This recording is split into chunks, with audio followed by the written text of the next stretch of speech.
I'm about to tell you something that's going to sound harsh, but stay with me right now. There's someone in your life who sees you as soft. They think you're simple. They think they can ask you for anything and you'll just say yes. And the really twisted part? They're right. Not because you lack strength, but because you keep showing them so every single day. Now, here's the good part. You can flip this in less than 24 hours. One talk, one moment, one word, and that person will never see you the same way again. I'm going to show you exactly how to do it. And fair warning, some people are going to feel uncomfortable with you, but that's how you'll know it's working. Let's get into it. All right, so first, I need you to understand something. There are two kinds of people in this world, givers and takers. You're probably a giver. You help people, you do favors, you show up whenever someone needs you. Nothing wrong with that. The world needs givers. But here's where it gets dangerous. Takers can spot givers from a mile away. It's like they have a built-in radar or something. They find you, they test you, and once they know you're a giver, they never stop coming back. You know that person who always needs a ride? That's a taker who found a giver. You know that friend who only calls when they need something? Taker who found a giver. You know that coworker who keeps piling their work on you? Yep, taker who found a giver. And the truth is, these people aren't always evil. Most of them don't even notice what they're doing. They just know that you always say yes, so why would they ever stop asking? It's like if you found a place that gave out free pizza every day, would you stop going? Of course not. You'd go every single day until they stop handing out free pizza. That's what you are to these people, a free pizza shop, and it's time to shut it down. So how do you do it? How do you stop people from using you without being rude or cold, or turning into someone you don't like? Simple. You use one strong word, and you don't explain yourself after you say it. That word is no. I know you're thinking, that's it? Just say no? That's the whole secret? Yes, but there's a catch to it, and if you don't do it the right way, it won't work. Let me break it down.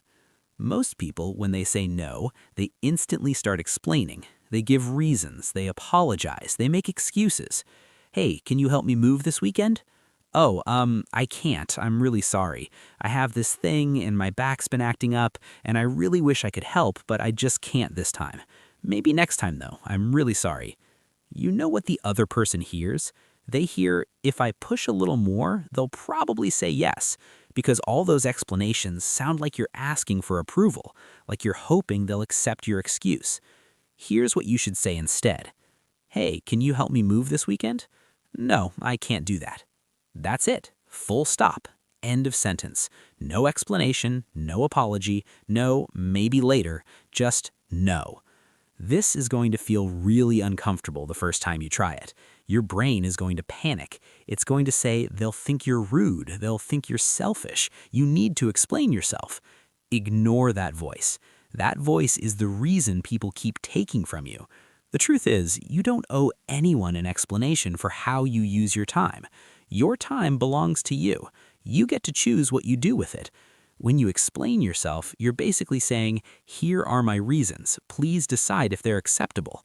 When you don't explain yourself, you're saying, I've decided, and that's final. Huge difference. Now, here's what will happen after you say no without explaining. The other person will push back. They'll test you. They might say, come on, it'll only take a few hours, or I really need you, or I thought we were close. This is the moment most people fail. They feel the pressure, they feel the guilt, and they give in. Don't. Just repeat yourself. No, I can't do that. Or even shorter, I already said no. Don't argue, don't justify, don't get emotional. Stay calm and repeat the answer. You know what happens when you do this? The other person realizes you mean it. They realize the free pizza shop is closed, and they move on. They might be annoyed, they might be confused, they might even feel mad, but they move on, and they think twice before asking you again next time. Let me tell you a quick story. I had this neighbor, right? Nice woman, but every single week she asked me to watch her dog. Every week.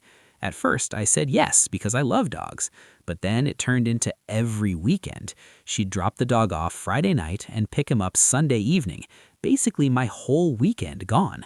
I wanted to say no, but I felt guilty. She'd always say things like, "You're the only one I trust with him," or "I don't know what I'd do without you." Classic guilt move, and it worked for months. Then one Friday, she texted me asking if I could watch her dog that weekend, and I simply replied, "No, I can't watch your dog this weekend." She went quiet. Then she said, "Oh, okay, I guess I'll figure something out." And you know what she did? She figured it out. She called a dog boarding place. Problem solved. The next week, she didn't even ask me. She just boarded the dog again. And now we still say hi when we see each other, but she doesn't expect me to be her free dog sitter anymore. That's the power of saying no. Just once, just one time, everything shifted. Now, let me teach you the second part of this, because saying no matters, but there's something else you have to do. You have to stop feeling guilty. Guilt is the tool people use to control givers. They might not even mean to, but it works every time. When you say no, you feel guilty. That guilt feels uncomfortable, and to escape that feeling, you turn your no into a yes. But here's what you need to get. Feeling guilty for saying no is like eating food when you're hungry. It doesn't make sense. You're allowed to say no. You're allowed to have boundaries. You're allowed to choose yourself sometimes. And the people who genuinely care about you will understand. The people who get angry when you say no, those people only care about what you give them. Let them be mad, honestly. Let them sit with that feeling. Their emotions are not your job. I know that sounds tough, but think about this. When they ask you for favors, are they thinking about how you feel? Are they respecting your time? Are they considering what you might lose? No, they're focused on what they want. So why should you feel bad for focusing on what you need? You shouldn't. And once you let go of the guilt, everything gets lighter. Here's a trick that helped me. Anytime I felt guilty for saying no, I'd ask myself one thing. If this person were in my place, would they say yes? Most times the answer was no, and that instantly made my choice feel right. Because here's the truth. The people who get the angriest when you say no are usually the same people who would say no to you without a second thought. They're fine putting themselves first, but when you do it, suddenly you're the villain. Don't fall into that trap. Don't let anyone make you feel bad for doing exactly what they would do. All right, third thing, and this one is sneaky because most people don't realize they're doing it. Stop being available all the time. When you're always available, people assume your time has no value. They think you're just sitting there waiting for someone to need you. I'm not saying ignore everyone.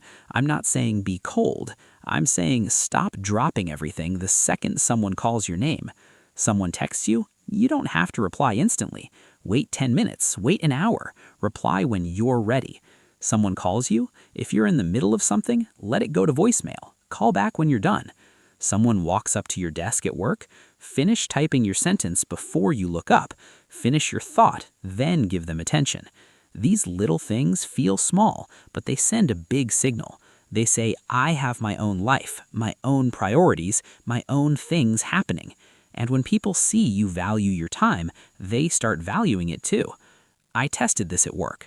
I used to answer emails the second they came in. Day, night, weekend, didn't matter. If someone emailed, I replied immediately. Then I realized, why am I doing this? These emails aren't emergencies, they can wait. So I stopped rushing. Someone emails me at 8 p.m., I'd read it and reply the next morning at 9. You know what happened? People stopped emailing me at 8 p.m. They learned I wouldn't respond right away, so they waited for business hours. I trained them just by changing my behavior. That's exactly what you need to do.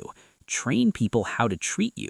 Show them your time matters by acting like it does. And here's something interesting that happened once I started doing this. People actually respected me more at work. They took me more seriously. They valued my input more. Why? because I showed them I wasn't desperate for approval. I wasn't sitting around waiting to please them. I had my own work, my own priorities, my own life. Always reachable, suddenly your time feels more valuable. People appreciate it more when you help because they know you're choosing to help, not just defaulting to yes. Fourth thing, learn to notice the signs that someone is using you. Because here's the truth. Some people are very good at hiding it. They act like they care, they act like they're your friend, but really they're just taking from you. So how do you tell the difference between a real friend and someone who's using you? Ask yourself these questions. Does this person only reach out when they need something? If they only call when they want a favor, that's not a friend, that's a user. Think about the last 5 times this person contacted you. Were they asking for something every time? Or did they just want to hang out, just want to talk, just spend time with you? If it's always connected to a favor, that's a red flag. When I talk about my problems, do they actually listen, or do they just wait for their turn to speak? If they don't care about your life, they don't really care about you. Real friends ask how you're doing. Real friends remember things you told them. Real friends check on you when you're going through something tough. Users don't care about any of that. They only care about what you can give them. Do they ever do things for me without being asked? Friendship is supposed to go both ways. If you're always giving and they're always taking, that's not friendship. Have they ever offered to help you? Have they ever gone out of their way for you? Have they ever given up time or energy for you? If the answer is no, or if you have to really think hard to find even one example, that's a problem. When I say no, do they get angry or guilt trip me? Real friends respect boundaries. Users get upset when you set boundaries. This is the biggest one, the clearest sign someone is using you. If someone respects you, they respect your no. They might feel disappointed, but they'll understand. They'll say, okay, and find another solution. But if someone tries to make you feel bad for saying no, if they guilt you, if they get angry, if they try to pressure you into changing your answer, that person doesn't respect you. They just want to use you. If you said yes to any of these, you need to seriously look at that relationship because you might be getting used. And I'm not saying cut everyone off. I'm not saying end friendships over one moment. I'm saying pay attention, watch the patterns, and protect yourself because your time, your energy, your effort, these things matter. Don't give them to people who don't value them. Fifth thing, and this is the most important one, understand that some people will get mad at you when you change, and that's okay. When you stop people-pleasing, when you start saying no, when you build boundaries, some people won't like it. They'll say you've changed. They'll say you're not the same anymore. They'll say you're selfish. Good, you have changed. You're not the same person who let everyone walk all over them. You're not the same person who said yes to everything, even when it made you miserable. You're better now. You're stronger. You respect yourself. And the people who get mad about that, they're mad because they can't use you anymore. They're mad because the free ride is over. Let them be mad. Their anger is proof you're doing something right. The people who truly care about you will adjust. They'll respect your boundaries. They'll still be there even when you can't do favors for them. The users will disappear, and honestly, good riddance. Your life will be so much better without people who only want you around when you're useful to them.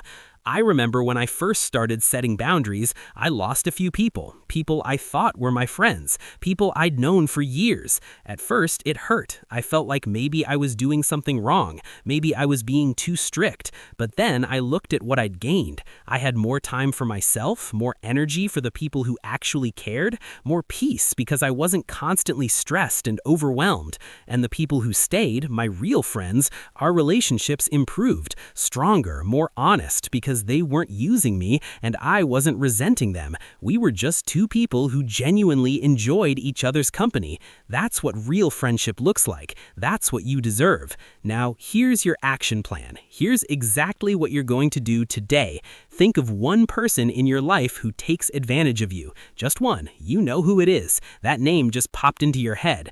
The next time that person asks you for something you don't want to do, you're going to say no. Just no. No explanation. explanation, no apology, no maybe next time, just no, I can't do that. And then you're going to sit with the uncomfortable feeling. You're going to feel guilty. You're going to want to take it back. You're going to want to explain yourself. Don't. Just sit there. Breathe. Let the feeling pass, because it will pass. I promise you that. That guilty feeling disappears, usually within a few minutes. And once it's gone, you're going to feel something else. You're going to feel proud. You're going to feel strong. You're going to feel free. And you're going to want to do it again and again and again until saying no becomes natural, until having boundaries becomes normal, until putting yourself first becomes easy. That's when you'll know you've made it. That's when you'll realize you're not a doormat anymore. You're a person who deserves respect. And here's what else is going to happen. You're going to notice that the quality of your relationships improves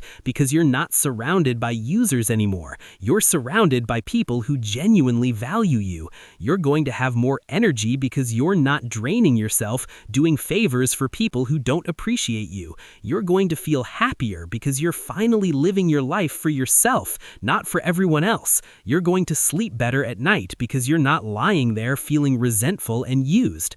All of this happens when you learn to say one simple word, no. So here's my challenge to you. Do this once, just once. Say no to something this week without explaining yourself, and then come back here and hit that subscribe button, because I want to keep teaching you how to stand up for yourself, how to set boundaries, how to stop letting people use you. You deserve better than being someone's backup plan. You deserve better than being the person everyone calls when they need something. You deserve to be valued. You deserve to be respected. You deserve to be treated well. And it all starts with one word, no. So go out there, say it, mean it, stick to it, and watch how fast your life changes when you finally start putting yourself first. You've got this. Now go do it.